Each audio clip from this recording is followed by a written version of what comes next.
Hey everybody, it's Coin Snobz. I'm Keith, And I'm Jason. and we are going through customer wraps again. We have $240 worth of customer wrapped half dollars that we're gonna poke through and see what we can find. Yep, should be. And again, these are always sort of like a catch-22. You never know if this is something that somebody's already gone through. As a coin roll hunter, there's not going to be any silver in there, or what. But either way, most coin roll hunters don't look at them like we do. In fact, very few. I mean, we look for everything from varieties to errors to whatever. A lot of people just go through these and pull out silver. But we'll go through these bad boys and be right back with you.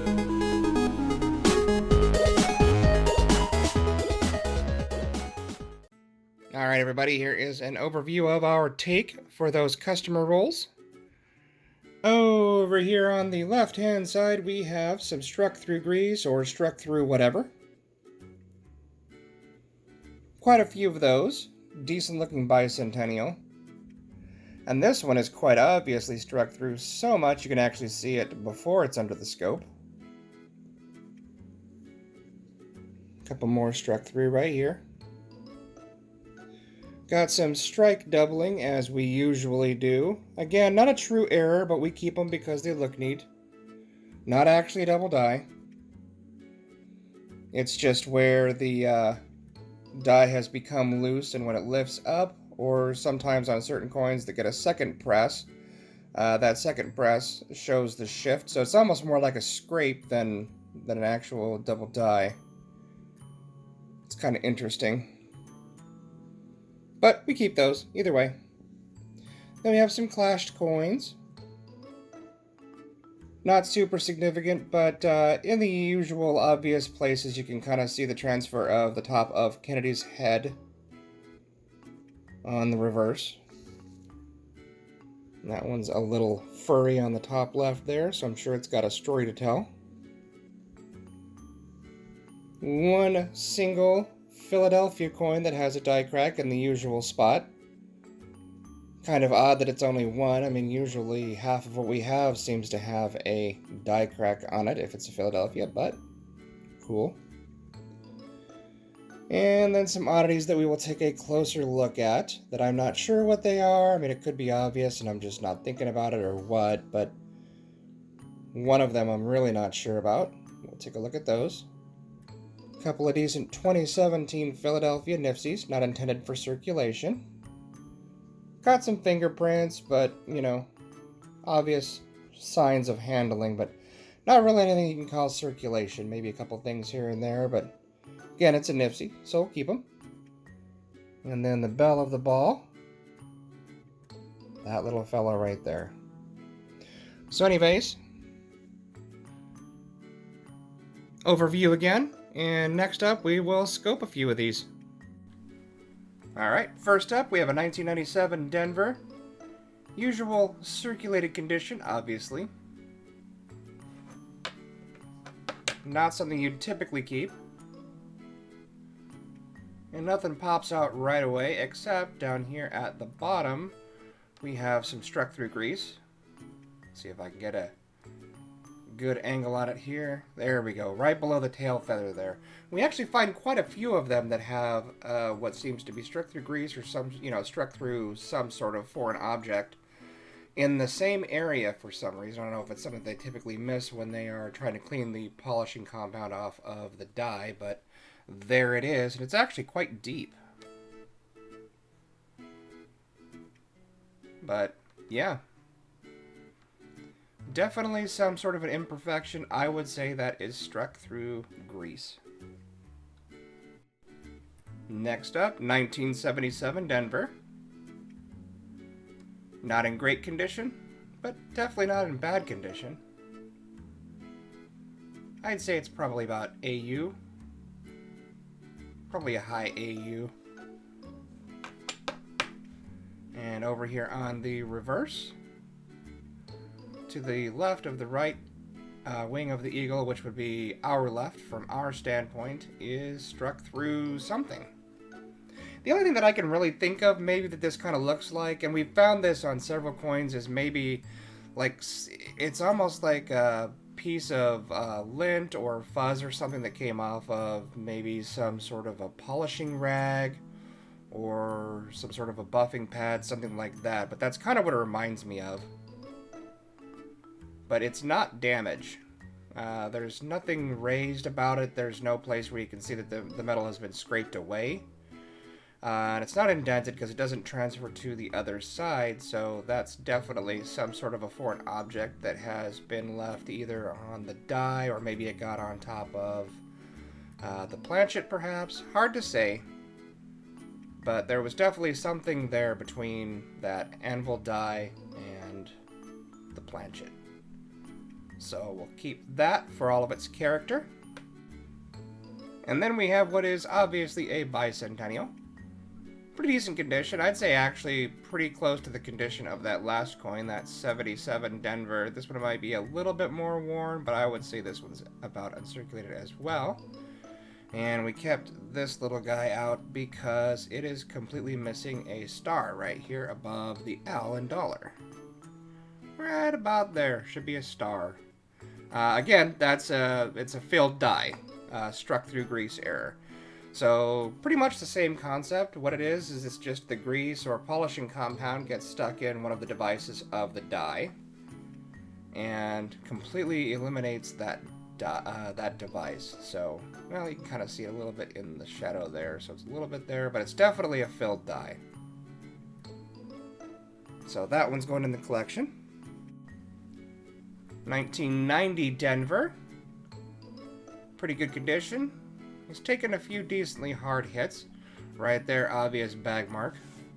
And then some sort of a scrape, maybe further on the edge of another coin.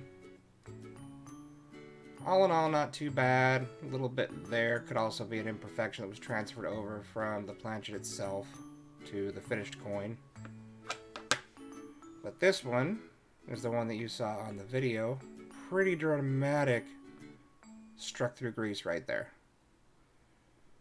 Lots and lots and lots of missing detail on the stars, the tail feathers, all below the tail feather there, actually, and the tail feather itself. Everything else looks to be pretty okay. But, again, as we often find, quite a bit of missing details there. So that guy is going to be deemed struck through grease. 1999 Philadelphia without the die crack. But what would a Philadelphia coin be without something on it? Such as, again in the same area, all of this missing detail from being struck through grease. I mean, there's quite a few stars missing or just details missing from the stars. The bottom of the arrows, a little bit on the tail feather here, it just goes through. Seems like starting right around here, it just goes all the way through all of this. And a bit of a nasty hit right there, but we won't talk about that.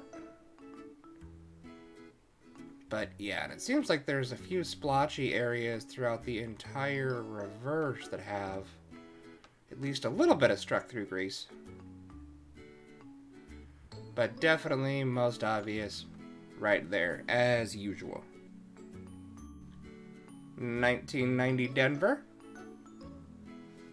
Not very good eye appeal on this one. Not heavily circulated, but just doesn't look very pretty. It's got some nasties on it, some crud. But, and I'll bet you know where I'm going with this. Pretty normal up here until you get to about there. Ta-da! Again, same concept, and if you look at it, it's almost completely separated from the bottom of the bird right here. I mean, this is completely missing. Even if I bring it over here, you can still, can't even really see a line there for the tail feathers. So, it's just another prime example of, for some reason, we find a lot of struck through grease errors in this area on Kennedy's for some reason. Almost looks like it has a little bit of strike doubling right there on that very center tail feather. But yeah, I mean, got most of this star missing, a little bit of that one missing. Tail feathers almost completely obliterated. On what looks like an otherwise fairly intact, decently struck coin. 1972 Denver.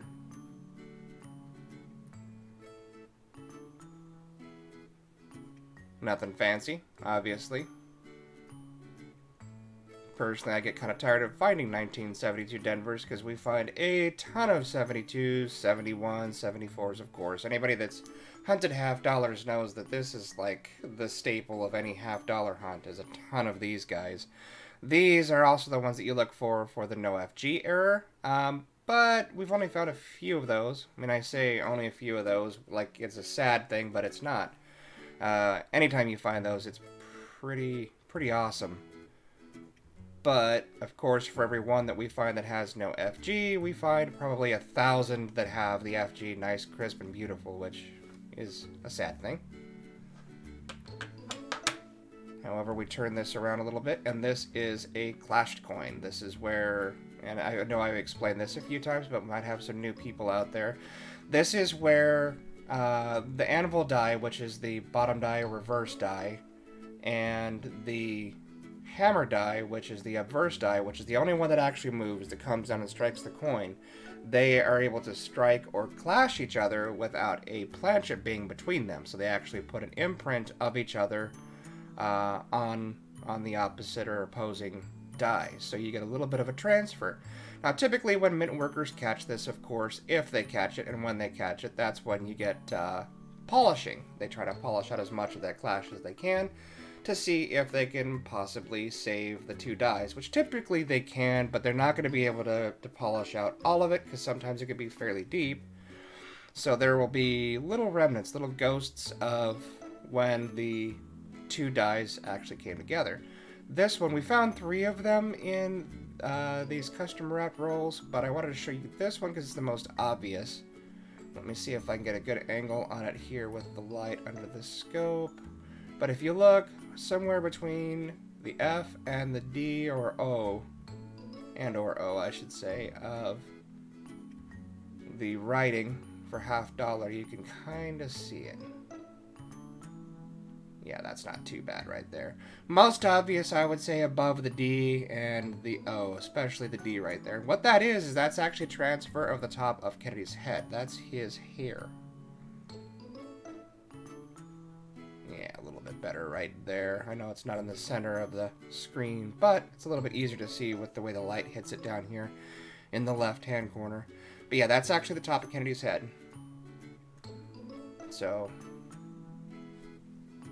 a little bit there you can see a little hair curl. But yeah, I mean, you're not going to exactly, again, you're not going to pay off your car with the sale from this thing. But it is an anomaly, so that's how we collect coins. We love to see things that are different, odd, strange, and weird. Over and above the things that everybody else looks for, you know, silver coins, major errors, things like that. Of course, we're always on the lookout for, but we like the little unique things like this clash right here. So we'll put that in a tube and it'll be in safekeeping. Obligatory die crack shot. There was only one, so I would just feel bad about not putting this little fella on camera. Of course, coming right down there off the base of the bust of Kennedy, where we typically find all of them, and we do find plenty, as you have seen, or actually maybe not seen, because we don't show them all to you, because we got quite a few. Next up, one of those super rare 1971 Denvers. I say sarcastically, of course. Kind of in meh shape. Was never a good strike to begin with, but of course these early clad Kennedys weren't typically very well struck. But this is what I'm going to bring your attention to. I don't think it's a clash because I put an overlay on it to see what it is, but right here next to the FG, below the right leg of the eagle, is this. This whole area right here is raised like a little shelf. So I don't know if that's maybe... The only thing I can think of is maybe that is a die chip. And it's just a really well-formed die chip, which is completely possible. I mean, it happens actually quite a bit. But it seems like it's probably a die chip. So in other words, basically, being an older die, it gets a crack right there, and then eventually that little chunk of die cracks away completely. So you get that little raised shelf right there. That's what I think it is, but not 100% sure. But of course, we're going to hold on to it, because if we got rid of this, being just a common 1971 Denver and not in good condition, and knowing that this is on here, you know, it's one of those things where a week or a month or 10 years down the road, we're going to see some sort of news story or see something in Coin Week where somebody finds this ultra rare 1971 Denver with whatever this is, and it's worth 10 million bucks. So you never know. And I mean, it's 50 cents, and it's not like it's going to eat a lot or drink a lot or take up a whole lot of space. So we'd rather just keep it as whatever this is, and be on the safe side. 1971 Denver. Woohoo. Pretty good condition, actually. I'd say this is in about uncirculated condition, but it looks awful because, again, it is a terrible strike. And it is an older die. So you get all that nasty looking weird metal flow that almost looks like little ripples or skin or something. And it looks like it was probably at one point kissed by the crimper when it was wrapped. You can see a little bit top of the T, a little bit in the Y, top of it there. Oh yeah, yep, there it is, was kissed by the crimper. However, we kept this one because there is a tiny little bit of the cladding missing right there. And I don't know if that's just where it peeled up, or maybe it was missing when it was struck. It almost looks like it was probably missing from the planchet when it was struck. But you can see a little bit of the copper showing through the cladding right there, the nickel clad. So that's kind of cool. Anytime that you find that, that's pretty neat. I've actually have had in the past coins where an entire clad layer will be missing from the reverse. I had a Delaware quarter where the obverse was normal and the reverse was just pure copper. Really cool looking coin. But oddity. Keeper. And then this guy right here, of course, you know why we kept this one. 40% silver, 1967. Ugly, but it's silver. Silver is pretty okay in our book. Maybe even a little bit of struck through down there. It's hard to tell, but this looks a little bit more like wear than it does being struck through grease, because she has definitely been spent a few times. But all right, that's the important stuff under the scope. Yeah, that's pretty much it. But just to let you guys know, coming up soon, we're going to be having our giveaway for 400 friends. Yep, we've hit 400 friends, almost. We're at 395 right now, I believe, at the time that I filmed this, so we're getting super close. Still have to decide what all we're going to put in the giveaway, but if you guys aren't subscribed, please do so now, so that way when we do the giveaway, you can enter the comment and you can be up for the giveaway. You can be in the drawing. Till next time, guys, God bless, love you all, and we will see you soon.